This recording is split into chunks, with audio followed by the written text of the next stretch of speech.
नमस्कार Devanjali cooking channel को आपण मानकु स्वागत करुची। सांग माने आज आमे बनेबा मूला पत्र को चटणी बनेबा।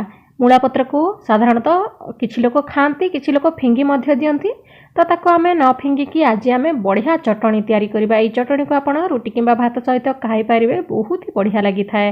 तेबे चलंतु आरंभ करिबा एई स्वादिष्ट रेसिपी को। वीडियो को लास्ट पर्यंत देखंतु, ताहेले ही जानि परिबे रेसिपी रे कोन सब लागिची, कोन सब पड़ीची। सेति पई वीडियो को लास्ट पर्यंत देखिबे। आशा करूची वीडियो आपण मानकु पसंद आसीबो। तेबे चलंतु स्टार्ट करिबा।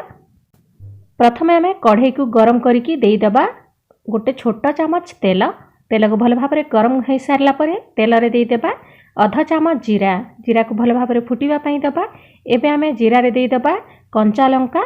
लंका निज टेस्ट अनुसार आपण कम बेसी करि पारिबे। तापरे देई दबा किछि कोला रसुण। जदि आपण रसुण खाउ नांती प्याज रसुण तारे स्किप मध्य करि पारिबे। एबे एथिरे गोटे इंच अदा देई दबा। बढ़िया फ्लेवर देई थाए मूला चटणी रे। एई सब को अल्प समय भाजी नबा। देखंतु टिके भाजी हेले ही तार टेस्टटा भलो आसी थाए। अदा रसुण और लंका अल्प समय भाजी हेला परे एबे आमे दे दबा एथिरे कटा टमाटो। टमाटो को किछि समय भाजी नबा। मु एटा गोटे बड़ टमाटो को एमती स्लाइस आकार रे करिकी देइची। देखंतु किछि समय परे एबे आमे एथिरे दे दबा गोटे दुईटा मूला को काटिकी। खाली पत्र देले भी सेतिकी टेस्ट आसीबनी, सेति पई मूला मध्य टिके अल्प पकेइबा। तापरे साग को मध्य धोईकी एथिरे छोट छोट पीस करिकी काटिकी एथिरे देई दबा। एई सब को मिक्स करि नबा। देखंतु किछि समय मूला को मध्य एमती कसी नबा। फ्लेम को हाई रखिबा, काहेकि ना मूला सागरे आ मूला रे बहुत पानी अंश थाए। एबे आमे एथिरे देई देबा स्वाद अनुसार लूण। देखंतु ए सब को मिक्स करि नबा। एबे आमे 3-4 मिनिट लीड लगै नबा। मझी मझी रे काढी की देखुथिबा। सांग माने आशा करूची वीडियो टी आपण मानकु पसंद आसीथिबो। एमिति नुआ नुआ वीडियो देखिबा पई प्लीज देवांजलि कुकिंग चैनल सहित जोड़ी होइकी रहंतु। ए बढ़िया नुआ नुआ रेसिपी देखिबा पई चैनल टी को सब्सक्राइब करि दियंतु। निज फ्रेंड मानक मध्य शेयर करि दियंतु। से माने मध्य तांको घरे बनेकी खाई पारिबे। देखंतु ए बढ़िया आमे हमर मूला और साग को भल भाबरे सिझेई सारिचो। एबे आमे फ्लेम को ऑफ करि दबा और ए सब को ठंडा हवा पई दबा। ठंडा हेले ही आमे या को ग्राइंड करिबा, न हेले टेस्टटा खराब हे जाय थाए। देखंतु एबे आमे ग्राइंडिंग जार रे देकी एबे आमे एथिरे देई दबा अल्प टिके धनिया पत्र। ए सब को ग्राइंड करि नबा किछि पानी देकी अल्प।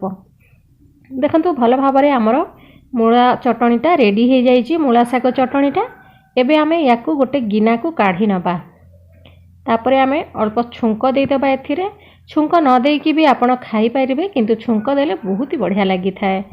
देखंतु एबे आमे छुंक दबा। चलंतु एबे आमे डंका बसैकी देई दबा आधा चामच खंडे तेल। तेल को भल भाबरे गरम कर नबा। तेलटा गरम हे सारले अल्प टिके सोरिष देई दबा। सोरिष भल भाबरे फुटी आसिले देई दबा टिके हिंग। हिंग रो फ्लेवर बहुत भलो आसी थाए। जदि नाही ताहले स्किप मध्य करि पारिबे। एबे आमे फ्लेम को ऑफ करिकी लंका गुंड टिके देई दबा, सुंदर कलर आसीबो। एबे आमे मूला चटणी रे देई दबा। देखंतु देखिला ना केते सहज रे आमे प्रस्तुत करी देले मूला साग चटणी। बहुत ही बढ़िया लागि थाए। सांग माने निहाती ट्राई करिवे आ कमेंट बॉक्स रे निश्चय जणीबे। देखंतु घरे निहाती ट्राई करंतु आ मते कमेंट बॉक्स रे जणांतु। देखा हबो नेक्स्ट वीडियो रे आ गोटे नुआ रेसिपी सहित। से पर्यंत आपण याकू बनांतु, खांतु आ चैनल सहित जोड़ी हेकी रहंतु। Thank you for watching.